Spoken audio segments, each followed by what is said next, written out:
It is Thursday, September 28th, 2023. And today happens to be Benihana. Why did I say Hannah Estrada. Jeez, what's wrong with me? This is what happens when you get old. You just can't even say things right. Hannah Estrada.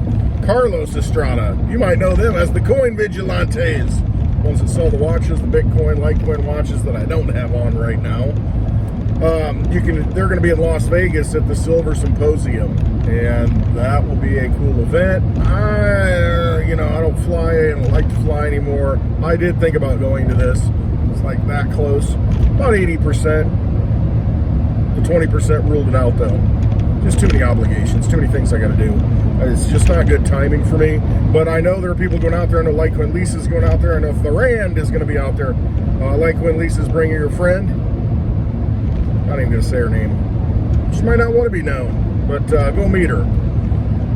That's the dynamic duo there. That's double trouble, Lisa and her friend. Go check them out if you're at the Silver Symposium. Go to the CoinVigilante booth and pick up a watch. You can pay with Litecoin, Bitcoin, maybe other cryptocurrencies. I don't know, but I know you can pay with those. I paid with Litecoin for my Litecoin watches.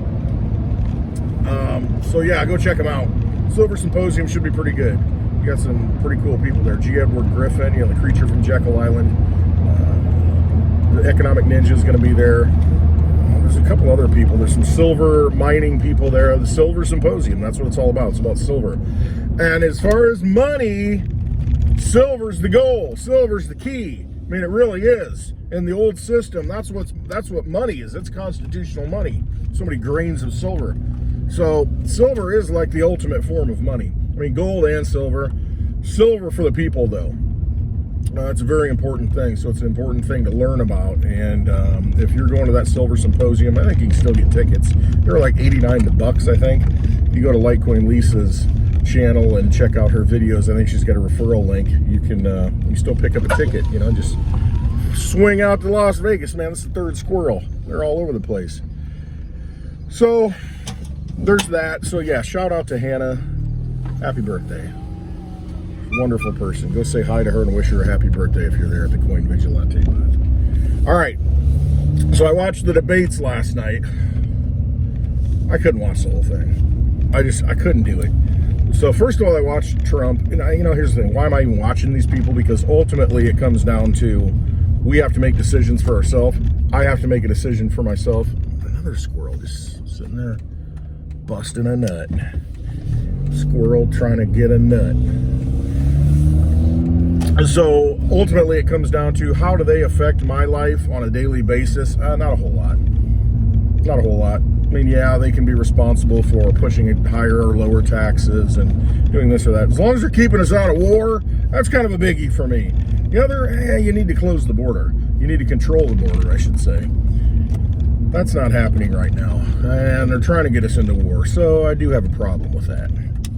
But anyway, on a daily basis, we can make decisions on our own, and we don't need to rely on a savior to come in. We can make choices with our money, what we do with our energy, where we put it into things that are going to hold value, like silver, outside of a government. It exists outside of a government. If the government fails, if you've got poor leadership, if you've got corruption, tyranny in there, you don't want to be a part of that. You don't want to feed that vampire.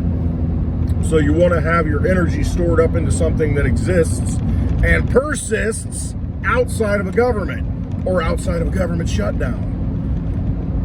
All right, so anyway, I did watch the debates because I want to see the flavor. I want to see, how long is it going to take people to wake up and catch on and think the same way I do, to where they exit the vampire casino, at least get their foot out the door. So I watched Trump. Well, first of all, I watched Biden earlier. Man, he showed up for like 10 seconds on the picket lines and, mumbled something. I don't drive my fair wages and no money.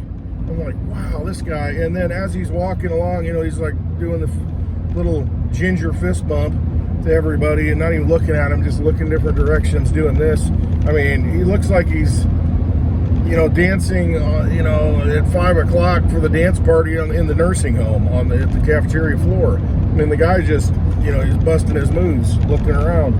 Terrible. Obviously not the commander-in-chief. No way he could be. Strings are getting pulled somewhere else, no doubt in my mind. So I watched that. That was pathetic. And they're all, of course, Fain, the UAW president, fawning all over. Fain the fawner, fawning Fain, all over Biden. Drooling all over him. Won't meet with Trump. Didn't want to meet with Trump. Even though Trump, if he becomes president, it might be a good idea, like him or not, try and make some deals, trying to have a relationship, business. But they're not into that. They're into power and control, and they do what they do. All partisanship. All right, enough of this. I don't know why am I talking like this? So, watch Trump. Says a lot of good things, makes a lot of good points. Again, populism, America first, nationalism, that kind of thing. That's where he's at. Make America great, bring things home. Want strong industry, want higher wages for you. Whatever. That's what everybody. If you're a UAW worker, should be the thing that should resonate with you. And then you've got the debates. That's my point. Let's get to the debates. It's hard to watch. It was difficult to watch the debates, just because these windows. Because it was like a bunch of children. I watched the first one, probably 3/4 of the first debate. I thought the same thing. This time it was worse. It's like a bunch of children just, bickering and fighting. And at one point you see the camera and they're going like this. And they're raising their hands, 4 of them in a row. And they're talking over each other. And I'm just like... And then it's, of course, Donald Trump needs to be here to defend his record. Why he created over $7 trillion, when he was president. Hey, every president does it. You're going to do it when you get in there because the monetary system's broken. And you have to continue to create more money, exponentially more money every 4 years, every presidential term, because if you don't, you completely kill the economy. It's like a vampire system that needs more blood, more and more blood, because the vampire gets bigger and bloated. It's a debt-based economy. And when you realize that, debt-based monetary system, when you realize that every dollar that gets created has a portion of debt attached to it that has to get paid back, well, then you have to create more dollars to pay back the dollars that you borrowed plus the debt. Well, the new dollars that you create, shouldn't even say that, the Federal Reserve notes that you counterfeit have more debt attached to it. So you just can't pay off the debt because every one that comes into existence has a piece of debt attached to it. Now it's even higher because interest rates are up. So it just gets exponentially worse. And so you just have to create more and more and more and more. And at some point, you purge the economy, you bankrupt everything, you reset the table. And, that's one way to kind of fix things or paper them over. But it just goes to show it's a flawed system. All right, so that's what you're dealing with. And they're all arguing about, well, you created money. Oh, they created money. They need to defend that, blah, blah, blah. I wish they would defend it. I wish someone would stand up because I don't hear them doing it. They don't talk about sound money. They say, well, we have to be fiscally responsible and we can't spend that much anymore. It's like, yeah, but you have to. You have to. And if you don't, and you come in there and say, we're going to cut, do this, this, and this, then there will be a crisis out of nowhere that, is created by some, dark entity. Let's just say that. And the next thing you know, you got to print up, or I should say counterfeit up, a bunch more Fed notes to, take care of this catastrophe. And that's just how it works. So there's no end to that game. And I don't hear anybody talking about that. They act like it works, and it's just that, it's out of control spending. No, that's really not it. It's the fact that you have to continue spending to support what's in there. I mean, if you want to fix it, you can shrink government by 90%. And take away a lot of things and just unleash the free market and just let that happen. But the problem is you're still based, all that wealth is based on a counterfeit form of currency. It's not real money. So you would have to upset the apple cart, throw the tables over, and go back to some semblance of sound money, something backed by gold, backed by silver, actual gold, silver itself, or cryptocurrency. And see, that's the beautiful thing about cryptocurrency is that it stands on its own. You take blockchains like Bitcoin, Litecoin, DigiByte even, Dogecoin, and not necessarily as much Dogecoin, but you do know, you understand what the trajectory is on Dogecoin. You know how many more are going to be produced. So there's an inflation number every year that is fixed. So at least it's defined. Federal Reserve note, not defined, uncontrollable. Just create a bunch of poker chips in the Vampire Casino and just keep dumping them until they say, no more. And then you're like, wait a minute, it's rigged. So you have to have a monetary system based on rules, on truth, on just legitimacy is really what it comes down to. And blockchain does that. Not that I'm saying governments are going to adopt it and say, oh yes, this is what because they probably won't do that ever. They may use it as a form of money, just like central banks have gold in their depositories. They may do the same thing with Bitcoin, and they may use something like Bitcoin to, pay debts and settle debts with each other as nations. But I don't see them saying, hey, we're going on a Bitcoin standard. Not the United States. Hey, we're going on a Bitcoin standard. Anything we produce is going to be based on Bitcoin. How much Bitcoin we hold. Because it gives other countries and other people, individuals, to compete with them at that point. Because if you got more Bitcoin than they do, then, it's like, hey, we don't run the show anymore. What the frick? So that's a problem, but it could be done. So you could have a form of money that's fixed by code that says this is how many there are. It's distributed. Everybody gets to participate, kind of like gold. Hey, there's a gold rush. Anybody can participate. You can go dig up the gold and cool. I just saw, and I don't know how truthful this is, this video, because you never know anymore with artificial intelligence and AI generated stuff, but it looked real. Where you've got these, the story was you had these African rogue miners, not going through the mining companies. They dug up this huge, we're talking a boulder that they could move, but huge hunk of gold out of the ground. And I'm thinking, if that's legit, that kind of tells you that there's probably a lot of gold that they just don't want to dig up. Bix Weir talks about this a lot, that there's gold in the national parks that they just kind of say, no, we're not going to dig that up because that'll really screw up the monetary systems. And I think there probably is a lot of gold on Earth.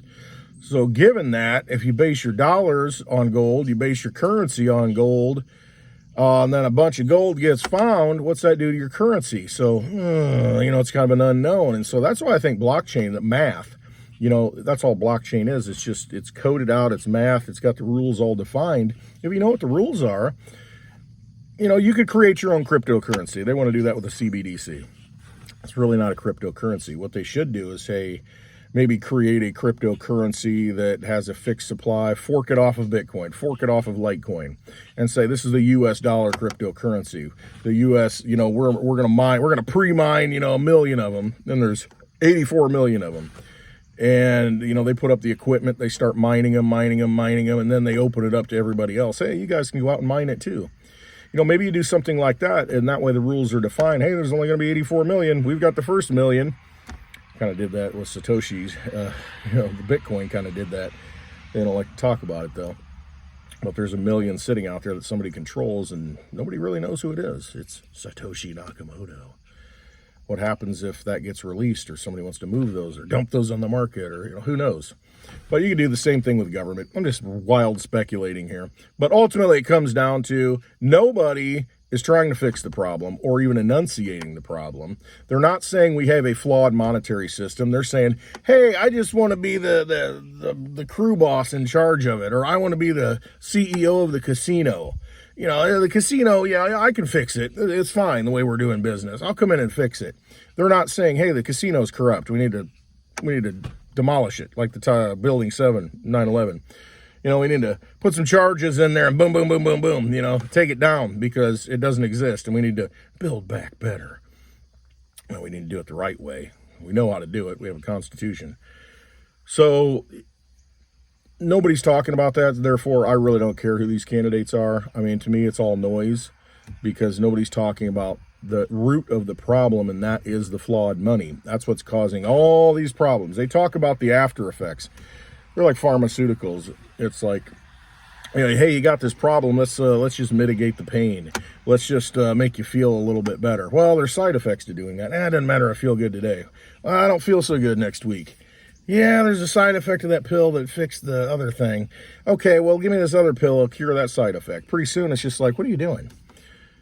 Hey, we got mobs in Philadelphia. What do we do? Rapid response team. Does that fix the problem? No. I mean, the root of the problem is you don't have people working, so they go out and steal everything. They've got no pride. They've got no self-esteem. Their families have been broken by a system that wants them to be broken, and so they go out and loot. It's like, F it, I'm going to get ahead. Whatever. I don't see getting ahead any other way. Whole thing's rigged. And so you end up with these things. And so we need more police, we need this. And it's like, okay, ask your president if this one's drugs right for you. And that's kind of what it is. So there's no fixing the problem because the root of the problem is the monetary system and everything is an outgrowth of that. And so you're just like playing whack-a-mole with all the problems that pop up because of the bad money. Not going to get anywhere with it. Insert another token. And keep playing the game. That's basically what it is. It doesn't work. So somebody needs to come out and say, this is how you fix it. You got to fix the money. What we're using right now doesn't work. Now, realize that's like saying, hey, aliens exist, and they've been infiltrating our three-letter agencies for decades. What? You can't just come out and say something like that because it upsets everything, and people are... I don't know how what about my pension? What about this? What about that? And so we keep kicking the can, and that's why all of them keep kicking the can. They don't want to acknowledge the root of the evil that exists. And until that happens, nothing changes. But you can take a step on your own individually, and that's kind of what I said. Why do I even pay attention to it when I can make changes in my own life? Look at those things that have value that will exist outside of government, that will always have value, that have always had value, and you've got new things that have value because they're defined. Look into things like gold, silver. Look into things like Litecoin, Bitcoin. Look in DigiByte. Look into those things that have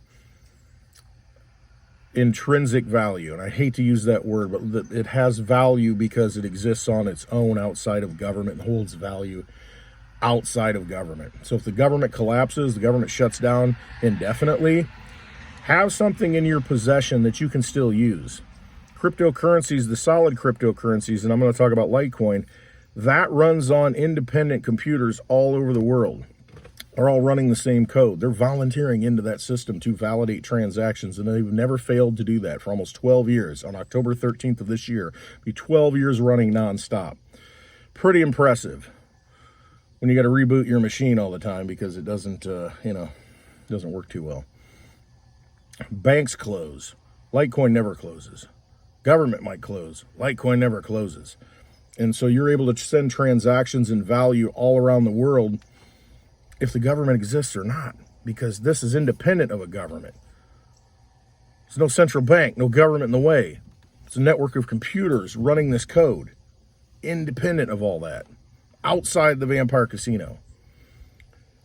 So look at things like that. Look at things that are going to exist and continue to work and allow you to transact your energy, send value to anyone you want to send it to. If that government fails, you're able to do that. Those are the kind of things you want, or at least have some of it to prepare, because you never know. We live in interesting times. All right, take possession of your wealth. Trust yourself. Don't trust these people. Just had this talk with my daughter today on the way to school. We had the discussion of judge the tree by its fruits and what that means. That's what you need to do. Judge the tree by its fruits, because from a distance, that plastic tree, it looks really good. It looks real. It's shiny. And oh my gosh, it's a beautiful tree. You get up next to it, it's a plastic tree. It's got no fruits. Looks good. Doesn't produce anything good. So that's how you got to look at all this stuff. All right, trust yourself. I love you all. I really do. Yeah, we've got some interesting times ahead. We've got some tough times possibly. Very tough times. So be prepared. Have something in your possession. It doesn't matter what the dollar value of these things are. Gold could go to $100. Doesn't matter. You're not going to be able to get the gold for $100 somewhere. If you do, Oh boy, what kind of situation are we in? But it doesn't matter. It's not the dollar price, because that's an artificial construct. None of that matters. It's having the asset. We're moving into that world where having the asset in your possession is the most important thing, because you may not ever be able to get it again. Get it while you can. Have it in your possession. Better to have it, not need it, not have it.